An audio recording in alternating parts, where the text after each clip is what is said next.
Welcome to the Ask the Geographer podcast series, brought to you by the Education Department at the Royal Geographical Society with IBG. I'm Rachel, your host, and in each episode, I'll be joined by geographers from across the globe to delve into current events, publications, and research, all tied to the fascinating world of geography.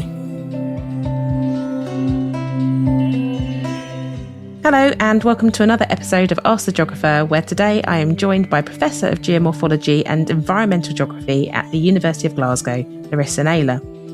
Larissa has been heavily involved in this area of study, particularly around how changes along the coast affect people and places.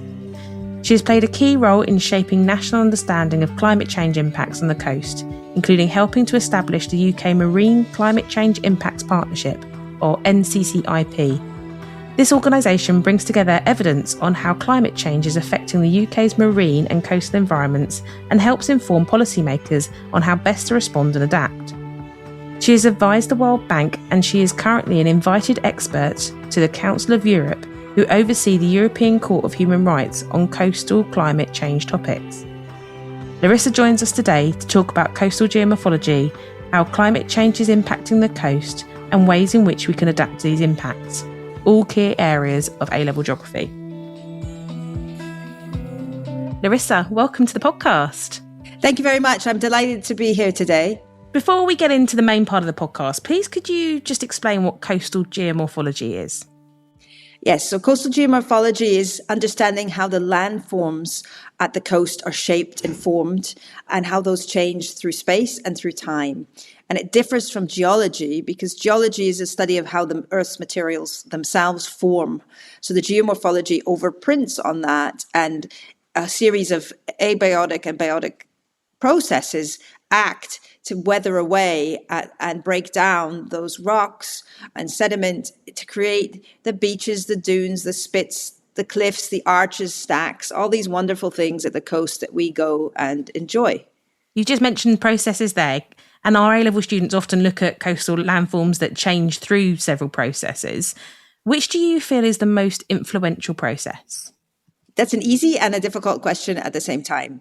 The easy question is to say, well, the headline agent is waves, particularly storm waves, but that masks a much more nuanced set of processes that are operating.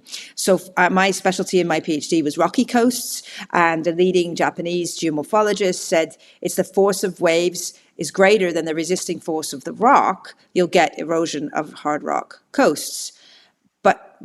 And although he mentioned weathering and discontinuities, which are the joints and fractures and bedding planes in rocks, it really wasn't considered very well. And so for a long time, scientists around the world were debating in academic papers, is it waves or is it weathering? It's both. So the reason it's both waves and weathering or rock breakdown is because there's a whole suite of processes that go on to prepare the rocks for erosion or soft cliffs for erosion. And those processes include biology. So I have a guide for school children that's called shore shapers. And we have animals that drill into the rocks, animals that bore holes into the rocks, ones that protect the rocks from this erosion, and ones that sculpt and shape the shore. So they do that together. So you have like salt weathering, heat wetting and drying cycles that cause the salts to form, and those salts when they crystallize are bigger, so they push against the pore pressure in the rock, and those gradually break down the rock. And depending on the type of rock, so if it's granite, you actually get sand sort of grains coming out of the granite with this weathering process. And if you're down in Cornwall and you're lucky enough to go on holiday there, sometimes it can feel like you're in Greece. You have this lovely turquoise water, you have these warm, rich sort of sandy colored sediments and beaches are surrounded by these granite cliffs, and that supply is those cliffs. And so these processes are really important, not just locally in driving erosion, but when you bring in sediment transport, currents, longshore drift, you start to get this interaction between the landforms that supply the sediment and the landforms that are depositional and require the sediment, like a beach, to sustain itself. That leads me really, really well on to the next question. We also talk about geology and lithology at A-level and how it plays a key role in coastal geomorphology. For our listeners, can you briefly explain the difference between these two and how they shape the coast? So geology, like I said earlier, is about how rocks form and the different kinds of rocks. So there's sedimentary rocks, which are formed of sediment and sediment that goes down and gets hardened. And there's igneous rocks that are heated to much higher temperatures when they form, and that would be your granites of the world. And the rocks have different characteristics in terms of chemical composition. So limestones, for example, have calcium. That then allows boring by organisms and shaping it so they can turn a dairy milk bar into a crunchy bar by making holes in it and making it lighter. But it helps with the biology on the shore and a changing climate because limestones are typically lighter in color, so they're going to have less albedo, they're going to reflect more of the heat, but they also, because they've got this like crunchy bar, they're more like a sponge, and they gradually release this moisture during low tide, which some of my PhD students have studied, and so it keeps it cooler and moister, so it's more hospitable in a changing climate. Whereas if you had a dark kind of granite, often we get rock armor that's from Norway and it's called larkavite. It's really hot. You could, in a hot summer's day in a heat wave, you'd be able to fry an egg on it. That's how hot it can get. And then it doesn't have that calcium. It also doesn't have the bedding and jointing. So it's much harder to release a big block of granite from a rocky platform unless it's dissected with these joints and bedding, in which case all these fine scale processes, abrasion down the joints, etc., basically take, again, a dairy milk bar, which has little dents in it, makes it more like a Kit Kat with these bigger dents in between the bars, which then makes the bars easier to release with waves. Loving the chocolate analogy there. We get taught that the processes all work together and they create distinctive landforms. And most of our A-level students will understand this by a clear step-by-step model to help them understand it. But are there any landforms that don't really neatly fit into this model? And if so, could you tell us about it? Yeah, so some landforms that don't fit into the model, you could go back to rocky coasts because you have these fine scale processes, these low magnitude, high frequency processes that are operating all the time to prepare the surfaces for erosion. And so you have kind of a twin track set of processes. You have the big storms that come along and drive, erosion either through cliffs crumbling or short platform blocks being released. But alongside that, you have these fine scale processes. So those two things interact, as I described earlier, but they also don't allow you to follow a linear model of process. And they're often called threshold driven landscapes. So you have these fine scale processes and then you get a big storm and you get a response. And I suppose the other type of system would be biogeomorphic systems. So there is some pattern in the sense that you need to have enough sediment, you need to have the vegetation needs to grow, but then the vegetation dies annually in many of the species, and then that's covered up by sediment, and you get this gradual accretion of the marsh, and that's how they should work. But we disrupt that through affecting the sediment supply and changing wave climate through our human accelerated coastal climate change, which means the system doesn't always function as well as it could because, for example, it wants to retreat landwards, and we've taken up that space on land. We've built buildings, we've built roads, we've built other infrastructure, and that salt marsh can no longer migrate and do what it wants to do. So humans really disrupt natural geomorphic processes and kind of prevent them from operating in many cases. And we're very high risk of losing some of those landforms as sea levels rise unless we make space on land for them to naturally migrate to sustain the ecosystem services, the benefits we have from beaches and dunes, for tourism, for our own well-being. When we're talking about sediment, which is a great way to lead into this next question, we think about it in sediment cells. And you've already said that humans have a tendency to interrupt them. For our A-level listeners, they like to have a case study. Can you give us any examples where this has actually happened, either in the UK or further afield? So a good example of that is in East Anglia. So, and if you look at Haysborough in North Norfolk, and there's online, there's really good availability of sort of aerial photographs from different time periods. But they had a series of groins, and the groins are very useful locally, typically, because they hold that sand locally. But what happened is the groins stopped because they're expensive and you don't need them everywhere, and that caused erosion downdrift, and it was like a big Cookie Monster bite was taken out of a cookie. It's really obvious on the photos. And that's, highly problematic because you're basically just offsetting that erosion somewhere else. And actually it came back and literally ate away at some of the houses that were in the southernmost part of the village. Further down the coast, they've put in a sand motor. It backed in. It's a £19 million investment. It's to use to pump sand into the system and let the system adjust itself. But although it's 19 million, it's only designed to last 20 years. And that gives you a sense of how fast sediment moves through the system. And one of the big challenges is that you might have heard of a summer beach and a winter beach. And in summer, the sediment's brought from offshore sandbars onto the beach. In the winter, it gets taken away. But if you have bigger storms in winter, they're going to take the sand further away, further out to sea. But we may not have those same energetic storms to bring it back. So we may then have beaches in continual state of erosion because they can't access that offshore sediment to rebuild it. But we're also dredging that offshore sediment to use in construction and all sorts of things on land.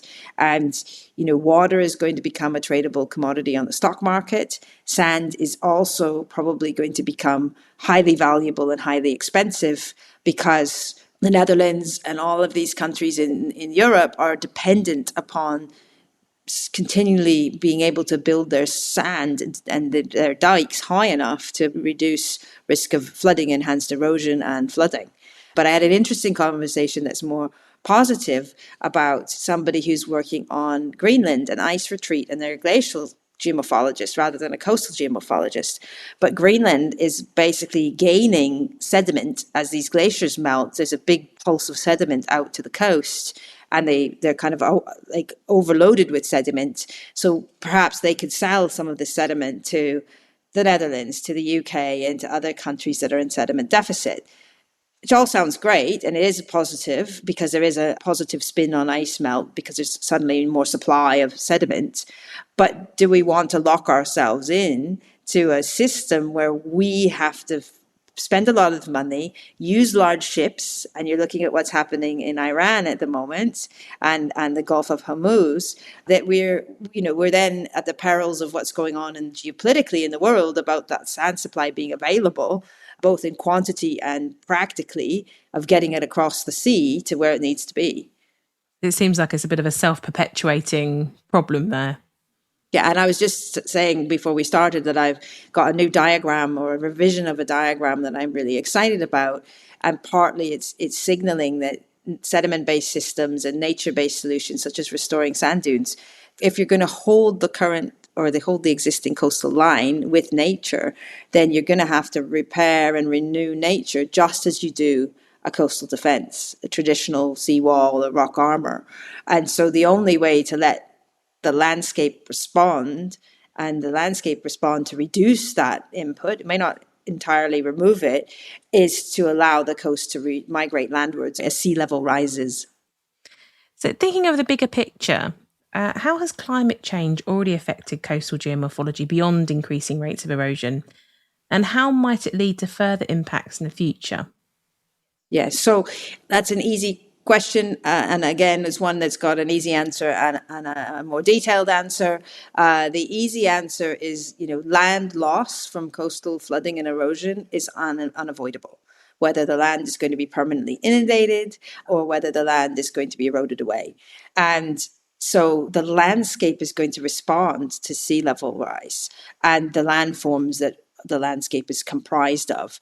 And so, the latest IPCC has said that 15 meters of sea level rise cannot be ruled out by 2300 if the ice sheets destabilize sufficiently, which they're already starting to do, unfortunately. So if you're looking at a really high level of sea level rise by 2300, you probably think that's a sci-fi, that's not real, that can't happen. It has happened in the past. And so we can use the geomorphic record and the sedimentological record in the past to help us guide the future. And south of Aberdeen, you have raised beaches that are 9 to 12 meters higher than our current sea level.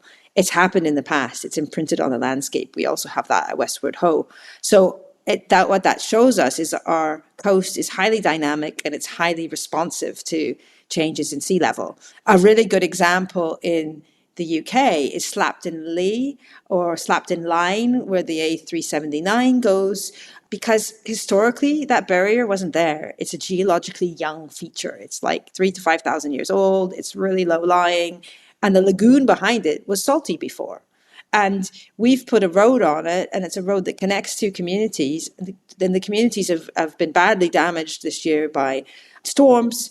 And fortunately, the head of the local authority, the head of Devon County Council, has said, maybe nature has had its way. We can't afford to rebuild this. We need central government funding, and maybe we're better off with using that 18 million it's been estimated to be to actually look at relocation, to look at adaptation, to no longer try to hold that line in place and hold that road in place. If we do decide to hold that line in place, it's basically like pretty much like throwing money down the drain, because it's not going to work when sea level's 1 meter higher. And that's not too far into the future. That's definitely by 2150, and so we're looking at not too far in the future, it being unviable. Why would we spend 18 million, which is probably going to be more like 25 million, on something we know is not going to last? We might need to shore it up, which they've done. They've put rock armor out. But ideally, we want to be ready in advance. We knew that was at risk. We know that it's low-lying. We know that the landscape, that barrier will breach. It will try to roll landwards. It will ultimately drown. We know that. Yet we're not acting on that. And that's not the fault of the Environment Agency or people working in the local authority or anything like that. It's partly that our shoreline management plans are non-statutory, not statutory, and also because, central government has done things. So in the 2013-14 storms, David Cameron stood up and said, we will rebuild, and we will rebuild in the same place. And he, as the Prime Minister, undermined the non-statutory policy, undermined what the local authority wanted to do. And that's a political decision. And in France, they've responded to that same set of storms very differently. And they're basically saying it's a fallacy to think we can fight the sea. And so the landforms are going to respond and our landscapes are going to respond. And this is for flooding as well. We manage where the water is going to go, not where the river wants to move. And we need to start managing things about the fact that we are living in a landscape that itself will adjust to rising sea levels, rather than assuming we can fix our human footprint in perpetuity. I completely understand that. And when it comes to managing those coasts, then, what do you feel is the most important strategy for sustainably managing these coasts in the long term, particularly in the context of climate change? Yeah, you may not want to hear this, but the IPCC is very clear that retreat is pretty much the only way in which we can reduce societal risks in the future as sea level rises. And I often joke in my work with practitioners and policymakers and occasionally with politicians that every land-based policy that's near the coast and every type of infrastructure, so whether that's rail or roads or water pipes or internet cables, the policies and the frameworks by which we approve these things, they all need to get salty because the salt water is coming. It's also coming underground through salinization and the rising groundwater tables. So in places, even if you put a dike, you're still going to get an increase in flooding because the groundwater is coming ever closer to the surface. So it's kind of a three-dimensional problem. So the best way of managing is to plan that retreat. So in Hemsby, you've had in 2026 winter, you had houses being demolished in the eye of a storm. We knew those houses were going to need demolition, but we hadn't planned ahead. So the best thing we need to do is to plan ahead, to anticipate, and not just anticipate on paper, but actually have bought the land, have had the consultations, have the costs in place for when that road, like Sapton Line, gets damaged. We know what we're doing, and everybody's signed up. And ideally, you might even have moved the road beforehand. And in Scotland, there's a place where they're upgrading the inland road in readiness and using adaptation funding to do that because it's a small rural place and it doesn't have, for example, adequate passing places for a lorry or something like that. So we're planning ahead, and we need to do that practically in terms of actual implementation. What do you feel is the biggest takeaway for our students for this podcast? So you're probably taught that the coast is a line.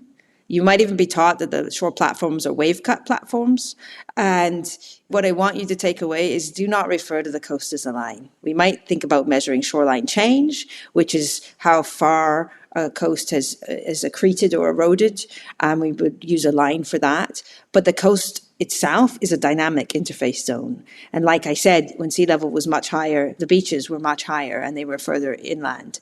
So if you go away thinking about the coast as a dynamic edge, one that's responsive, and that to be resilient in a changing climate, we have to give the coast that space to respond. So that as the landscape responds, we as humans are responding to that landscape change rather than trying to hold the line in its current place. Even if you use nature, you're still going to have to renew that nature, and it's going to get harder and harder to renew nature, like adding sand to beaches, etc., as sea level rises. So the best thing we can do is make space on land for this dynamic coast to respond and the landscape to respond to climate change. What can our listeners as individuals do to help manage these issues along the coast? Well, there's actually many things you could do, and I hope that this inspires you and gives you some hope in our rapidly changing world. So as an individual, you can use your democratic voice. You're not yet old enough to vote, but you soon will be. But you certainly can go to your MP's surgery. You can go to write them a letter. You can write them a letter on behalf of a class at school, or as a few of you individually or at family level. You can also share your understanding with your family and help them understand what's happening. And that might be useful in the context of trying to reduce your own carbon footprint.